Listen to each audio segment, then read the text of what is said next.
Good morning. Totoo po yun. Ang sino man tumawag sa pangalan ng Panginoong Hesus ay maliligtas. Sapagkat walang pangalan higit sa anumang pangalan na binigay niya silong ng langit na isukat ikaligtas ng tao, kundi ang tanging pangalan lamang ni Jesus Christ. Amen po. At dahil sa kanyang masaganang habag at biyaya ng Diyos sa atin, binigyan niya tayo ng karapatan, binigyan niya tayo ng pagkakataong magkaroon ng relasyon sa Kanya at tayo mga anak ng Diyos. Sino po sa inyo ang naniniwala na sila'y pinagpala at pinaboran ng Diyos? Kumusta po kayo? All is well. Amen po. Araw-araw sabihin po natin, we are blessed and highly favored. No? Sabihin po natin sa ating sarili na lahat ay maayos, lahat ay maganda sa buhay po ng bawat isa sa atin. Bakit mo natin sinasabi yan? Kasi yan po yung atin pong declaration of faith na merong Diyos na mabuti sa lahat. Na ang ibig niya sa atin ay magkaroon tayo ng isang buhay na ganap at kasiyasiya. At siya po ang dahilan kung bakit nangyayari at nagaganap ito sa buhay po ng bawat isa sa atin. Okay, tayo po yung nasa serye ng The Peace of God. Nakita po natin na napakaganda po ng mensahe ng Diyos. Maaring tayo po ay dumadanas ng mga pagsubok, mga suliranin, hindi ho tayo nakakaiwas dyan. Hindi ho tayo exempted kahit na tayo po yung mga anak ng Diyos. Tayo po ay sinasabi natin na tayo po ay pinagpala, tayo po ay pinaboran ng Diyos.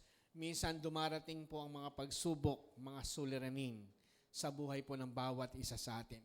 Pero lagi natin sinasabi ng Diyos sa atin, sabi nga nung last Sunday sa Philippians 4:6, do not be anxious about anything, but in everything by prayer and supplication with thanksgiving, let your requests be made known to God, and the peace of God, sabi doon, and the peace of God which surpasses all understanding will guard your heart and your mind in Christ Jesus. Kasi po ang kaguluhan, ang kabalisahan, ang mga alalahanin nagsisimula sa ating kaisipan hanggang ito po ay dumating sa ating puso. At kung ano ang laman ng ating puso, yan po yung lumalabas. Yun po yung nagiging reaksyon ng ating buhay. Kaya sabi ng Panginoon, do not be anxious. Huwag kayong mabalisa sa anumang mga bagay. Ibig sabihin, wala ho tayong dapat ikabalisa sa kahit anumang bagay. Huwag nating hayaan na ito'y magdulot sa atin ng kabalisahan. No? Kasi yung kapayapaan ng Diyos ay hindi malirip. Hindi kayang sukatin ang kapayapaang ibinibigay sa atin ng Panginoon. Natandaan po ba natin yung life application? Na sabi doon, let the peace of God which surpasses all understanding will guard. Hayaan natin na ang kapayapaan ng Diyos ang magbantay at mag-ingat sa ating mga puso at sa ating mga kaisipan. Araw-araw sabihin po natin sa Diyos, Lord, kayo na po ang bahala. Kayo na po ang magbantay sa aking reaksyon, sa aking kaisipan, sa aking puso. Anumang sitwasyon na dumarating sa akin ngayon, ang kapayapaan mo ang aking hinahayaan na siyang kumilos at gumalaw sa buhay po ng bawat isa sa atin. Hayaan po natin yon. Let the peace of Christ rules in your heart. Yung kapayapaang nagbubuhat sa Panginoon ay hayaan nating maghari sa buhay po ng bawat isa sa atin. And let the peace of the Spirit reigns. Siya mismo ang manguna. Siya ang magkontrol sa buhay po ng bawat isa sa atin. Ang tanong, how can we have the peace of God? Paano nga ba tayo magkakaroon ng kapayapaan ng Diyos? No? Paano nga ba tayo magkakaroon ng kapayapaan ng Diyos? What is the common anxiety that reigns in a man? Marami pong klase ng kabalisahan, mga anxiety, no?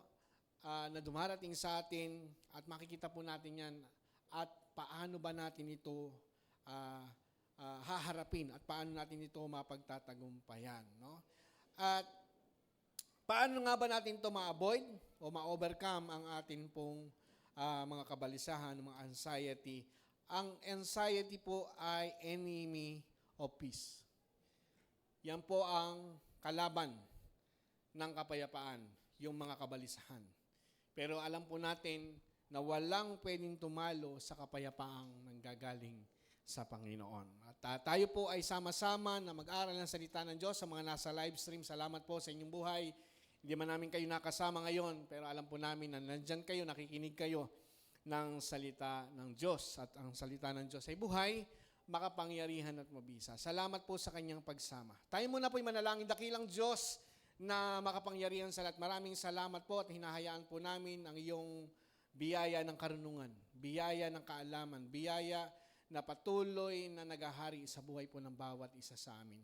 Lord, salamat po sa salita mo sapagkat ang salita mo itanglaw sa landas na aming daraanan upang makita namin kung sino ka at kung ano ka at ano ang ginagawa mo at patuloy mong ginawa sa buhay po ng bawat isa sa amin. Salamat po sa kapayapaan, sa kapanatagan na patuloy mong pinangyayari at pinagaganap sa buhay po ng bawat isa sa amin. Salamat po, Diyos. Sa iyo po ang aming papuri, ang aming pagdakila, pagluwalhati sa tanging pangalan ni Jesus. Amen. Okay, ang pag-aaralan po natin ay pinamagatan ko pong Our Heavenly Father Knows. Yung ating Diyos na nasa langit, ng ating Amang Diyos na nasa langit, alam niya ang lahat. Sino sa inyo naniniwala doon? Alam niya yung sitwasyon mo. Alam ng Diyos kung ano yung pinagdadaanan natin. Alam niya ang problema natin. At alam niya ang ating nararamdaman sa tungkol doon sa problema na ating kinaharap. Walang bagay na nalilihim sa Kanya. Alam niya yan.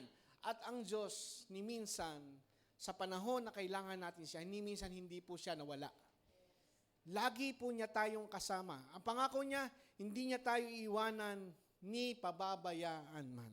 Okay, sa Matthew chapter 6, verse 24, hanggang sa sumusunod, hanggang sa 34, basahin po natin. Sabi po sa 24, no one can serve two masters, for either he will hate the one and love the others, or he will be devoted to the one and despise the other. You cannot serve God and money. Therefore, I tell you, do not be anxious about your life, what you will eat or what you will drink, nor about your body, what you will put on. Is not your life more than food, and the body more than clothing? Look at the birds of the air. They neither sow nor reap nor gather into the barn, and yet your heavenly Father feeds them. Are you not of more value than they? 27. And which of you being anxious can add a single hour to his span of life? And why are you anxious about clothing? Consider the lilies of the fields, how they grow. They neither toil nor spin. Yet I tell you, even Solomon in all his glory was not arrayed like one of these. But if God so clothes the grass of the field, which today is alive and tomorrow is thrown into the oven, why will he not much more clothe you, O you, a little faith? Verse 31, therefore, do not be anxious, saying, what shall we eat, or what shall we drink, or what shall we wear? For the Gentiles seek after all these things, and your heavenly Father knows what you need them all. Verse 33, but seek first the kingdom of God and his righteousness, and all these things shall be added unto you. 34, therefore, do not be anxious about tomorrow, for tomorrow will anxious for itself. Sufficient for the day is its own trouble. Pulihin po ang pagkabasa ng salita ng Diyos. Tingnan po natin. Doon sa ating binasa, ilang beses po nabanggit yung anxious. Merong mga 5, no? Pero sabi doon, yung do not be anxious 3 beses. Huwag kayong mabalisa. Bakit kaya sinasabing huwag tayong mabalisa? Bakit kaya inuulit-ulit na huwag tayong mabalisa? Dahil merong kabalisahan. Sino po sa inyo ang taong hindi nababalisa? Dumarating. Ang katotohanan, dumarating ang kabalisahan. Kaya sabi ng Panginoon, huwag kayong mabalisa sa anumang mga bagay. Kasi nga po, ipinararating sa atin ng Panginoon, ang kabalisahan hindi nakakabuti. Hindi nakakabuti sa isang tao. Sino sa inyo makapagdadagdag ng isang oras o isang panahon sa pamamagitan ng kabalisahan. Hindi po nakapagdadagdag ng buhay ang kabalisahan, bagkus ito po'y nakakabawas pa. No, marami pong namamatay dahil sa kabalisahan. Marami po ang mga taong bumababa ang kanyang self-esteem dahil po sa kabalisahan o karanasan na pangit na naranasan po niya. Ang kabalisahan po humahadlang kung bakit hindi natin maranasan yung kapayapaan ng Diyos. Yun po yung lumalaban sa kapayapaan ng Diyos. Ang kapayapaan ng Diyos ay laging nakalaan para sa atin. Huwag lang nating paghariin ang kabalisahan sa anumang mga buhay. Tatlong bagay po pag-uusapan natin. Yung tatlong bagay na ito ay makapagbibigay sa atin na hindi pala tayo dapat mabalisa. Tayo po ay magtiwala. Tayo po ay umasa sa ginagawa ng Diyos sa buhay po natin. Una, remember our value. Remember our value. Alalahanin natin, gaano nga ba tayo kahalaga sa Diyos? Gaano ka ba kahalaga sa Diyos? Kilala mo ba sarili mo sa harapan ng Diyos? At alam mo ba kung paano ka pinahalagahan ng Diyos? Araw-araw, kapag alam natin na ang buhay natin ay mahalaga sa Diyos, hindi tayo mababalisa. No, sabi doon sa ating binasa, look at the birds of the airs. They neither sow nor reap nor gather in the barn, and yet your heavenly Father feeds them. Are you not or more value than they? Tingnan po natin, higit kayong mahalaga kaysa sa mga ibon. Nakakita natin yung mga ibon nakikita natin sa labas, hindi sila nagsasaka. Hindi sila nag-iipon. Pero pinakakain sila ng Diyos ang mga nasa langit. Gaano pa kaya tayo na napakahalaga niya tayo? Na napakahalaga tayo sa Kanya? Lagi lang po natin alam, gaano nga ba ako kahalaga sa Diyos? Pag dumarating ang problema, mga suliranin sa ating buhay, mahalaga ako sa Panginoon. Tingnan po natin, mahalaga tayo sa Panginoon. Paano tayo naging mahalaga? Sa Ephesians 1:4, even as He chose us in Him before the foundation of the world, that we should be holy and blameless before Him. In love, He predestined us for adoption. Kaya tayo mahalaga, tayo po ay inadopt, tayo po ay itinuring na mga anak ng Diyos dahil sa natapos na gawa ng Panginoong Jesucristo through Jesus Christ, according to the purpose of His will. Hindi tayo pipiliin ng wala lang. Pinili tayo bilang mga anak ng Diyos, kaya napakahalaga natin sa harapan ng Diyos. Ano mang problema, suliranin sa buhay po natin, hindi ka pababayaan ng Diyos. Walang ama, walang anak, walang ina na pabayaan ng kanyang anak. Lahat gagawin ng magulang para sa kanyang anak. Di po ba? Sabi doon, sabi sa Biblia, di ba? Sabi sa aklat po ng Matthew, sabi doon, ay kung kayong mga masasamang magulang ay nagbibigay ng mabubuting bagay para sa inyong anak, gaano pa kaya ang inyong amang nasa langit ay hindi kayo bibigyan ng Espiritu Santo? Na tayo, mahalaga sa harapan ng Diyos. Kasi tayo po'y mga anak ng Diyos. Hinirang niya tayo bago palikhain ang sanlibutan upang maging banal, walang kapintasan at sa harapan niya. Dahil sa pag-ibig ng Diyos sa atin, itinuring niya tayong mga anak niya upang maging mga anak niya sa pamagitan ng Panginoong Hesukristo. Ephesians 2:4, but God, being rich in mercy because of the great love with which He loved us, even when we were dead in our trespasses, made us alive together with Christ. Hindi ho tayo binuhay ng Diyos nang wala lang. Kaya ka binuhay ng Diyos, mahal ka niya. Mahalaga ka sa Kanya. Kaya tayo binuhay. Sa pamamagitan ng Kanyang biyaya, pinaranas ng Diyos ang biyaya niya sa atin. Tayo po'y binuhay niya kahit sa kabila ng lahat ng ating pagkukulang, sa kabila ng lahat ng ating pagkakamali, mahal tayo ng Diyos kasi mahalaga tayo sa harapan ng Diyos. Amen po. Tayo binuhay niya, no? Kay Kristo nung tayo po'y mga patay pa dahil sa ating mga pagsuway. Romans 5:8, but God show His love for us in that while we were still sinner, Christ died for us. tingnan po natin, Christ died for us. Paano hindi ka magiging mahalaga? Na pinagpalit ng Diyos Ama ang kanyang bugtong na anak para sa iyo. Para sa atin. Para sa ating lahat.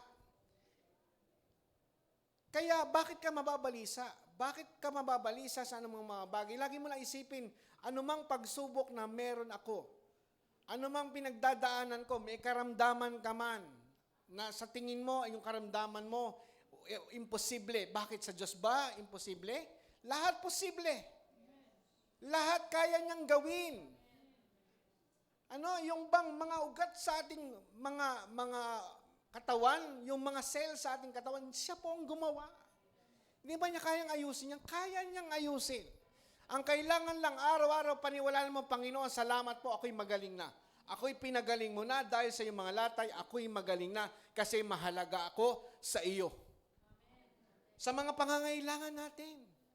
Ano yung pangangailangan mo? Kung ang mga ibon, Lord, pinakakain mo, ako pa kaya? Yung pong kaisipan, yung pananampalataya mahalaga. Kaya sabi doon, without faith, we cannot please God. Pero kapag meron kang pananampalataya, makikita natin ang kayang gawin ng Diyos sa buhay po ng bawat isa sa atin. Okay?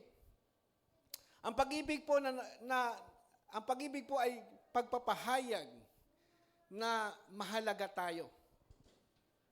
Di ba? Sa isang may relasyon, may asawa, kaya ka nagre-regalo, kaya mo binibigyan ng regalo. Bakit? Kasi gusto mong iparamdam yung pag-ibig mo sa kanya. At kaya mo siya binibigyan, mahalaga siya sa iyo. Isang bagay lang po yun. Yung pagmamahal na pinararamdam mo sa iyong asawa, sa iyong kapatid, sa iyong kamag-anak, ito po ay pagpapadama na pinahalagahan mo sila. Ganon din po ang Panginoon. Wala akong pwedeng magbigay ng kanyang anak para sa isang taong walang kwenta. Wala ho tayong kwenta, pero pinahalagahan tayo. Hindi tayo kahalaga-halaga. Wala tayong karapatan na maging mahalaga, pero pinahalagahan tayo ng Panginoon. 1 Peter 1:18, knowing that you were ransomed from the fertile ways inherited from your forefathers, not with the perishable things such as silver or gold, but with the precious blood of Christ. Tingnan po natin. Yung tinubos po sa atin, yung tinubos po sa atin ng Diyos, ay hindi kayang tumbasan ng ginto at ng pilak. Hindi ho tayo kayang bilhin ng anumang kayamanan ng mundong ito para tayo maligtas. Para tayo po'y pahalagahan. Di ba? Ang pinahalagahan po ng tao ngayon, yung pangangailangan.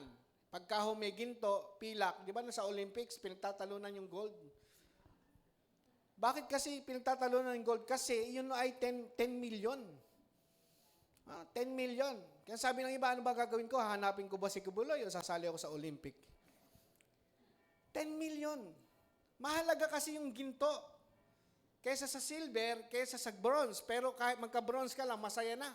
Magka-silver ka na, masaya. Pero gusto gold. Mahalaga po kasi yon. Pero sabi doon, hindi kayang itumbas yung dugo ni Kristo na ibinigay para sa iyo, para masabi ng Panginoon, ikaw ay mahalaga para sa akin. Ganun po kahalaga ang bawat isa sa atin sa harapan ng Diyos. 1 John 3:1, see that kind of love the Father has given to us, that we should be called children of God. Dahil po sa kanyang pag-ibig sa atin, dahil sa kanyang ibinigay sa atin, binili niya tayo sa malaking halaga, ginawa pa niya tayong mga anak. Kaya araw-araw sabihin mo, Lord, salamat, pinahalagahan mo ko. Salamat po, ako po'y anak mo. Salamat po ang anak mo, ni minsan hindi mo pinababayaan. Lagi mo sinasamahan. No? Sa isang magulang, napakahalaga sa kanya ang kanyang anak. Pinadama ng Diyos sa atin ang kanyang pag-ibig sa pamagitan ng pag-aalay ng kanyang bugtong na anak. Ibig sabihin, bugtong na anak, pinakamamahal niya, nag-iisang anak niya, ay ibinigay para sa iyo, para sa atin. Sabihin mo sa iyong katabi, para sa iyo yan. 1 John 4:9, in this the love of God was made manifest among us, that God sent His Son, His only Son to the world, so that we might live through Him. And this is love, not that we love God, but that He loved us and sent His Son to be a propitiation for our sin. Wala hong pwedeng maglubag ng loob ng Diyos sa kasalanan, kundi ang kanyang bugtong na anak. Hindi pwede, kahit sino, hindi pwede ialay para maglubag lang ang loob ng Diyos sa kasalanan. Yung ibinigay ng Diyos, siya mismo ang gumawa ng paraan para maglubag ang loob niya. Ang paraan para maglubag ang loob niya sa kasalanan ay ang kanyang bugtong na anak. No? Tingnan po natin na yan po yung pagpapadama ng pag-ibig ng Diyos sa atin. Kapag nakikita po natin ang pag-ibig ng Diyos sa atin, masasabi mo mahalaga ka. Di ba sa isang relasyon, gusto mo lagi kang pinahalagahan. Lagi kang binibigyan ng atensyon. Lagi mo nakikita na yung buhay mo sa isang karelasyon ay nakikita mo na lagi siyang nariyan para sa iyo. Eh ang Panginoon, araw-araw lagi siyang nasa atin. Araw-araw sinasamahan niya tayo.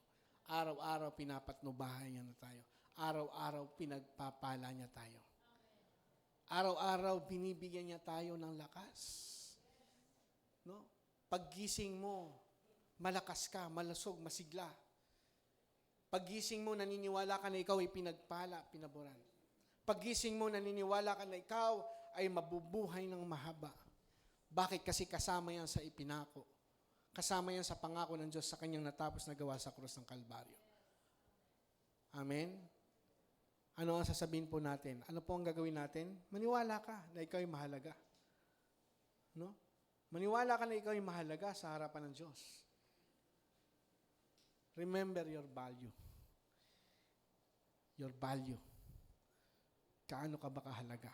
Pangalawa, believe that our Heavenly Father knows. Huwag kayong magtampo sa Diyos. Huwag tayong magtampo sa Diyos. Kasi minsan, Lord, bakit ganon? Naglilingkod naman ako sa iyo. Lord, bakit ganon? Matagal na ako nagpapakahirap sa ministry mo. Bakit ganito pa rin ang buhay ko? Lord, ang sabi mo, pinagpala mo ko, pinaburan. Bakit ganito pa rin ako? Pero ang tanong, hindi ba niya alam? Hindi ba niya alam ang iyong kalalagayan? Alam niya. Ang kailangan lang maniwala tayo, magtiwala na ang Panginoong Diyos na nasa langit alam ang lahat ng bagay sa buhay ng kanyang anak. Matthew 6:32, for the Gentiles seek after all these things. Ano po yon? Yung magkaroon ng kakainin, magkaroon ng iinumin, magkaroon ng damit. Yung mga bagay sa mundong ito, yung Gentile po ito tumutukoy sa mga walang pananampalataya. Kaya nga, marami po nagsisikap at maraming gustong yumaman. Wala hong masama sa pagyaman. Kaya nga sabi kanina, mahirap paglingkuran ang Diyos at ang kayamanan, ang pera.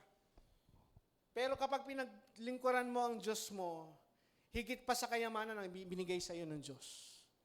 Kasi hindi kayang ibigay ng kayamanan ang buhay na iniligtas tayo ng Panginoon. Kahit makamtan mo naman ang kayamanan ng sanlibutan ito, kung ang kaluluwa mo'y mapapahamak, baliwala ang kayamanan. Pero ang ibinigay sa atin ng Panginoon, higit dito. No? Sabi doon, yung mga Gentiles seek after all these things. Yung pong kayamanan, yung mga kailangan, pang-araw-araw, sa buhay. Kaya ni minsan hindi po nila nagagawa na magpasalamat sa Diyos. Tayo na naniniwala, bakit tayo narito? Bakit tayo sama-sama nagpupuri sa Panginoon? Sinasabi natin, yung pangalan ng Panginoon higit sa anumang pangalan. Yung pangalan ng Panginoon ay pinupuri natin, sinasamba natin. Kasi naniniwala tayo na ang Diyos natin ay mabuti sa lahat. Nagpapasalamat tayo sa lahat ng kanyang kabutihan, sa kanyang ginawa sa buhay po ng bawat isa sa atin. Sabi doon, but seek first the kingdom of God and His righteousness, and all these things shall be added unto you. Unahin natin na pagharian tayo. Kasi hindi natin kayang pagharian ng ating sarili. Kaya po may grace, may biyaya ang Diyos na binigay sa atin. Ang hayaan lang po natin, pangunahan tayo. Yung kingdom, yung kaharian, hindi lang po yung gawain, kundi yung king mismo ang mahalaga sa kingdom. Hindi ho matatawag na kingdom kung walang hari. Ngayon, sa ating buhay, unahin natin si Jesus. Yung His righteousness ay si Jesus Christ. Hayaan natin kumilos at gumalaw sa buhay po natin. Kasi alam niya ang lahat para sa atin.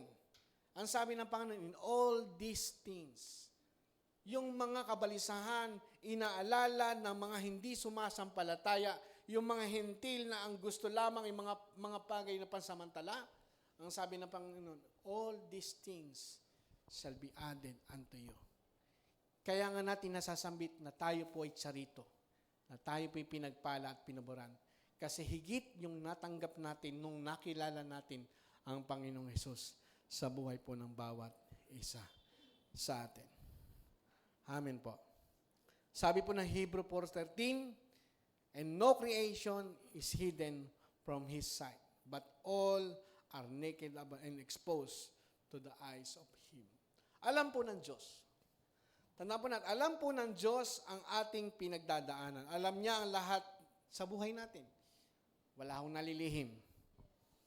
Kilala tayo ng Panginoon. Alam niya yung pinagdadaanan natin. Alam niya yung sitwasyon ng buhay natin. No? Kaya nga si Pablo, hindi siya natatakot. Sabi niya, naranasan kong managana. Naranasan kong maging hikahos. Ano? Yung karanasan niya, mabuti at maganda, sa kanya okay lang. Kasi alam niya na ang Diyos ay nasa kanya. Kaya nga nasasabi niya sa kanyang sarili, ang mabuhay ay kay Kristo, ang mamatay ay pakinabang. Bakit? Kasi alam niya na higit ang kahalagahan ng pagkakaroon ng relasyon sa Panginoon. Yung mga dito sa mundong ito, ano lang po yan? Yan po ay regalo ng Diyos sa atin. Hindi naman natin hinahangad na tayo po ay hindi magkaroon ng isang bagay na maayos.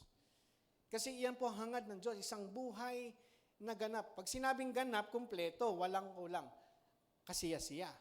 No? May pangarap ka, okay po yun. Mararating mo yan pag kasama mo sa ang Panginoon. Kasi gusto ng Diyos yan eh. Gusto ng Diyos, kung kukuha ka ng exam, gusto ng Diyos pumasa ka. Hindi gusto ng Diyos bumagsak ka. Pag pumagsak ka, sinasabi mo, yun siguro kalooban ng Diyos. Hindi kalooban ng Diyos. Gusto ng Diyos magkaroon ka ng magandang buhay. Dumarating po, kaya ka bumagsak, hindi ka nag-review. Andyan naman si Lord. Sagana ang grace ni God. Pero ayaw mo mag-review. Ay, bagsak ka. Ang Diyos na nagbibigay ng pagnanasa at kakayanan na may sagawa ang kanyang kalooban. Binibigay sa iyo ng Diyos, gawin mo ang iyong pagnanasa at maranasan mo ang kalooban ng Diyos. Amen? Okay. Sabi pa, doon sa ating binasa, sa Matthew 6:7, and when you pray, do not heap up empty praises as a Gentile, for they think that they will be heard for their many words. Do not be like them, for your Father knows what you need before you ask. Hindi mo kailangan bula-bulahin ng Diyos. Sabihin mo sa Kanya, direkta. Ano ba ang gusto mo? Lord, ganito po. Lord, wala po, dumating po yung ayuda ng Meralco. Kailangan ko po ng pambayad. Bigyan niyo po ako ng trabaho. Alam po, last week, ganun po ang prayer ko. Lord, dumating ang ayuda ng Meralco. Nakabayad ako ng Meralco. Bigyan ako ng trabaho. 3 days ko lang ginawa, pambayad ng trabaho ng Meralco. Ibig sabihin, maging totoo lang tayo sa Diyos. Hindi na kailangan natin bula-bulahin ng Panginoon. Direkta ka, sabihin mo sa Panginoon, Lord, ito po ang gusto ko. Lord, may sakit po ako. Lord, gusto ko pong gumaling at sa magitan ng mga natin, magaling na ako. Lord, gusto ko pong maging payapa. Lord, gusto ko pong maging maayos ang relasyon ko sa aking kapwa. Hindi mo kayang ayusin yan, pero ang Diyos kayang ayusin ang lahat ng bagay na mali at pangit sa buhay po natin. Amen po? Kasi alam niya yan. Alam niya kung paano yan. Sabi po ng Psalms 34 verse 15, the eyes of the Lord are toward the righteous and His ears toward their cry. Ayan, may bisita tayong pusa. Tingnan po natin, yung pong mata ng Diyos, yung mata ng Diyos nasa righteous. Sino po righteous? Sino sa ininiwalang righteous siya? Bakit ka naging righteous? Because of Christ. We are made righteous because of the finished work of Christ in the cross. Amen? Tayo po'y naging matuwid sa harapan ng Diyos at yung kanyang taenga, handang makinig. Kanino? Sa mga righteous. Kaya hindi ho tayo, huwag tayo magtampo, nadidinig niya tayo. Mag-intay lang po tayo. Wait lang. Kasi in His time, He makes all things beautiful. In His time, hindi sa time natin. Hinahadali kasi natin minsan. Lord, gusto ko na pong kainin yung mangga. Gusto ko na pong ilagay sa bigas para bukas makain ko na hinog. Pagkain mo maasim, pinilit mo kasi. Hindi pa magulang, pinitas mo na.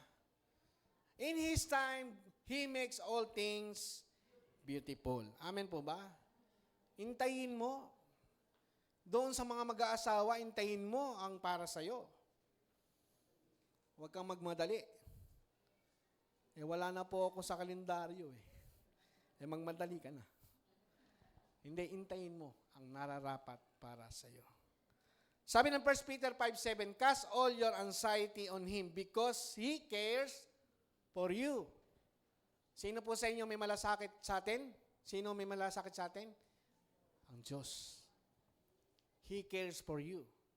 Ibigay natin sa Panginoon. Ilagak natin sa Panginoon ang lahat ng ating kabalisahan sapagkat Siya'y nagmamalasakit sa atin. Sino sa inyo araw-araw merong sinasabi sa Diyos, Lord, ito po yung aking problema. Inilalagak mo.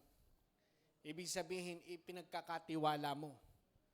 Lord, mabigat po yung pasan ko Ibinibigay ko na po sa iyo. Ano po yung halimbawa dyan? May isang tao na may buhat ng isang kabang bigas. Isinakay po ng isang kaibigan niya, sumakay ka na, mabigat yung dala mo. Nakasakay siya doon sa likod ng pickup, pero bigat na bigat pa rin.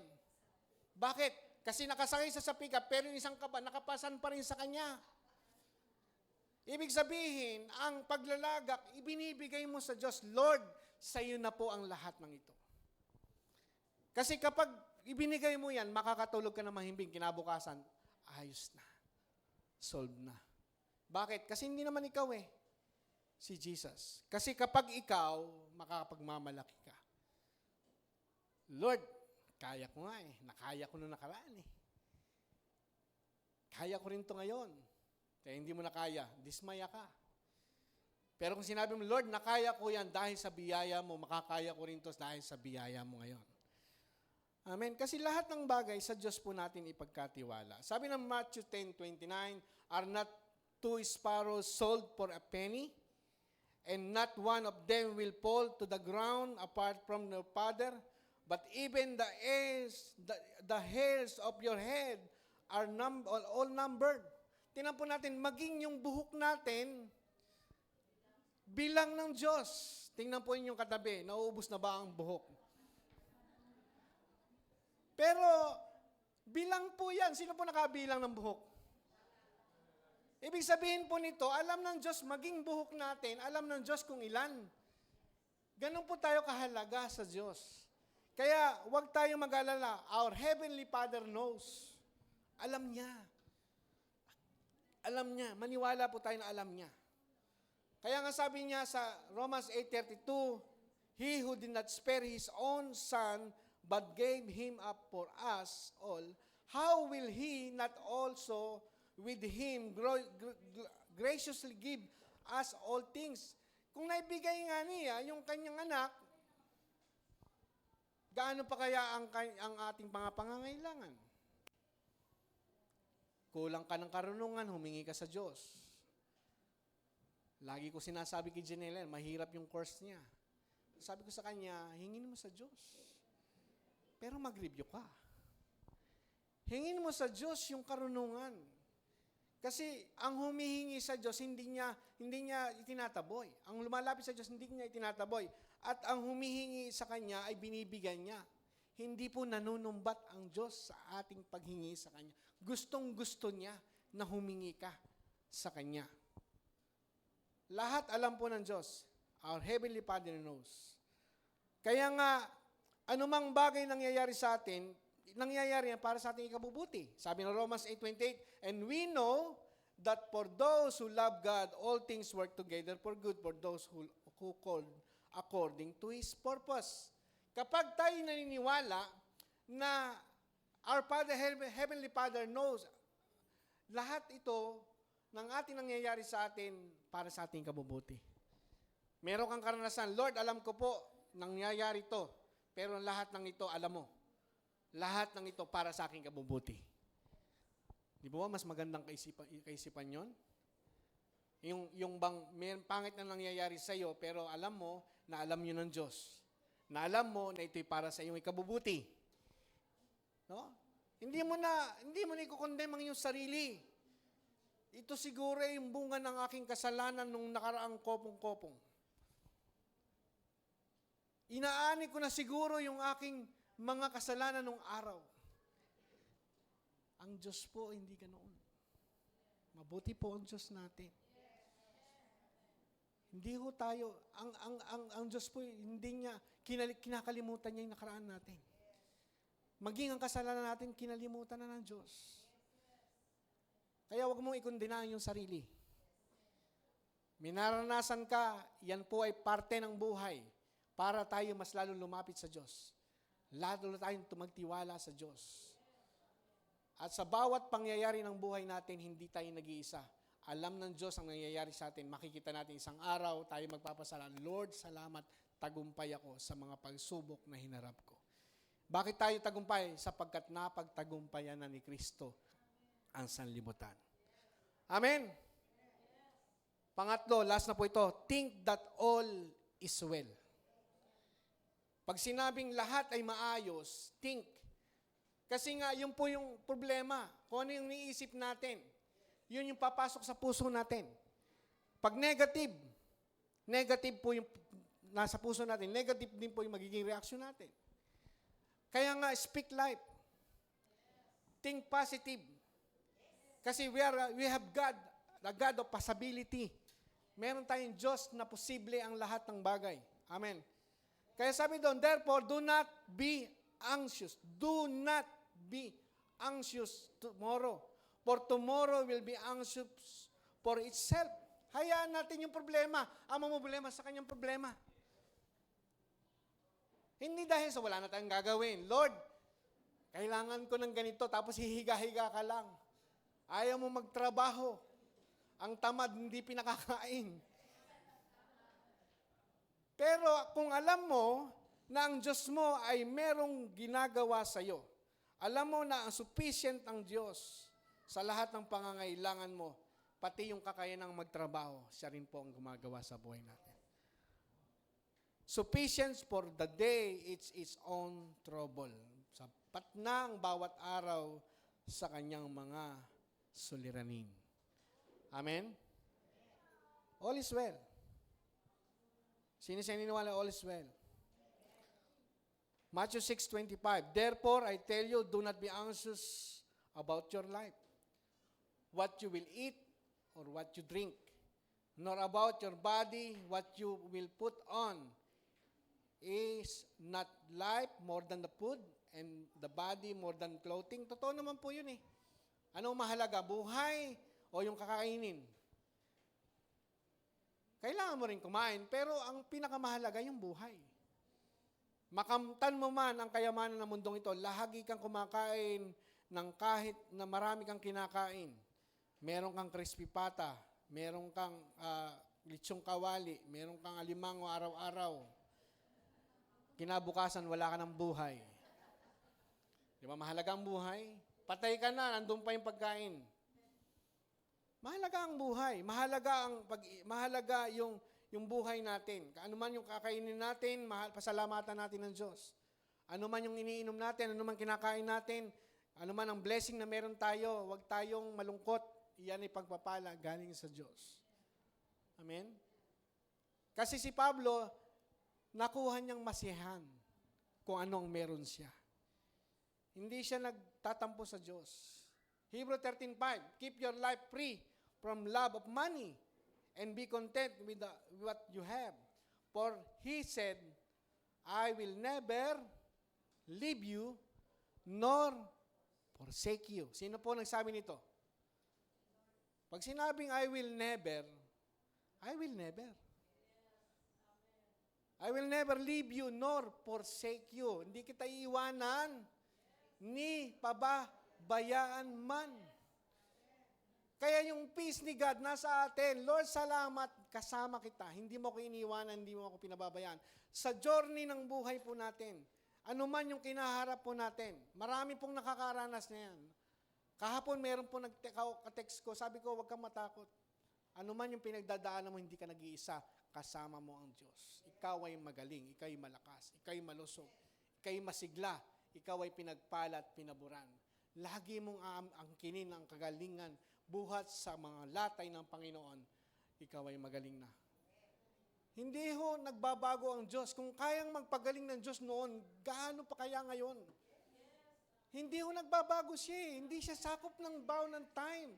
Kung ano ang kayang gawin ng Diyos noon, nagagawa din niya ngayon. Maniwala lang po tayo. Maniwala po tayo. Philippians 4:19, and my God will supply every need of yours according to His grace, riches of His glory in Christ Jesus. Sabi doon, my God. Sino po sa inyong may God? Ano? May Jesus tayo, di po ba? And my God will supply all our needs. Kailangan mo ng pinansyal, merong provision ng Diyos sa iyo. Kailangan mo ng kagalingan, merong kagalingan para sa iyo. Kasi, provide. He will provide. Lahat ng kailangan mo. Ano ba kailangan mo? Ang tanong. Ano ang kailangan mo? Sabihin mo sa Diyos.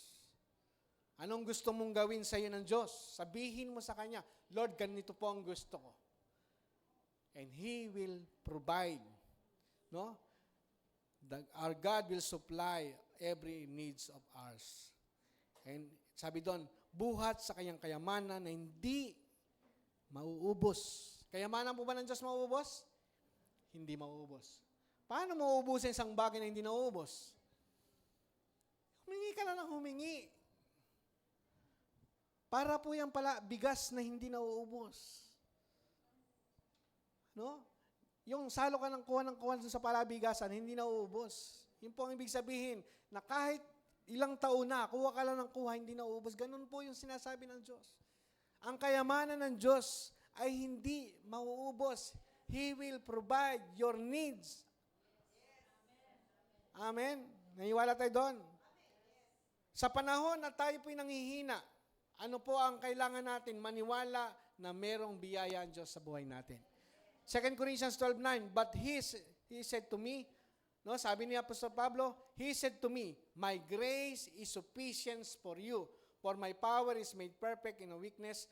Therefore, I will boast all the more gladly of my weaknesses, so that the power of Christ may rest upon me.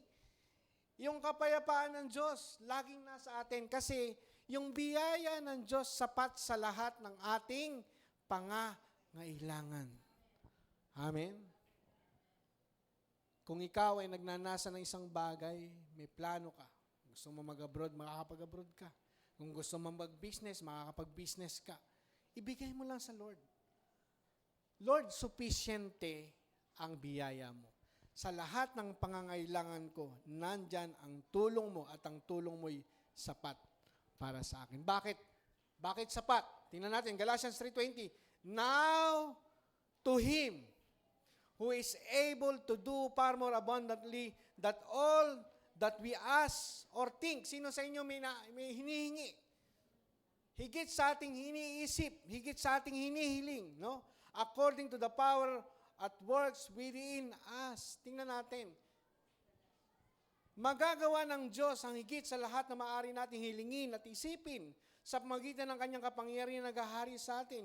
Ang kapangyarihan na naghahari sa atin ay ang paniniwala at pananampalataya sa Panginoon. Pag may pananampalataya, may kapangyarihang nagaganap. Yung